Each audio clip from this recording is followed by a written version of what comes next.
Want to have a pulse on how your students are doing as they work through assignments? In today's Whiteboard Chat short tutorial, I will show you how to set up features that will provide you with instant feedback and that will not disrupt the flow of instruction. Let's begin with the raise hand feature. This feature is automatically available on all students' boards.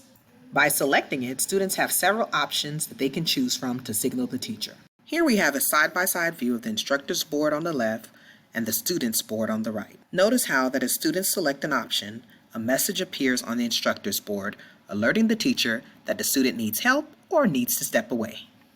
Another way that a student can provide feedback is through the Student Signal Stoplight. To enable it for students, go to the taskbar on the right, then select Widgets, scroll down and select Student Signal Stoplights. You may need to reposition it so that it does not overlap text, and it should automatically appear on students' boards. Here's a side-by-side view with the instructor's board on the left and the student's board on the right. The teacher can assign meaning to the different colors, and as students select yellow, red, or green, you'll notice that it'll appear on the teacher's board from the grid view. Using thumb signals is another way to increase student engagement while teaching virtually using Whiteboard Chat. To set it up, go to Widgets, scroll down and select Student Signal Thumbnail Signals.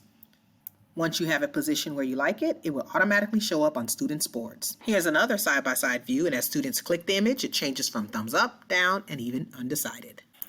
As always, thanks for watching, and don't forget to share with your colleagues. And to continue to support my channel, feel free to like, comment, and subscribe. Until next time, take care.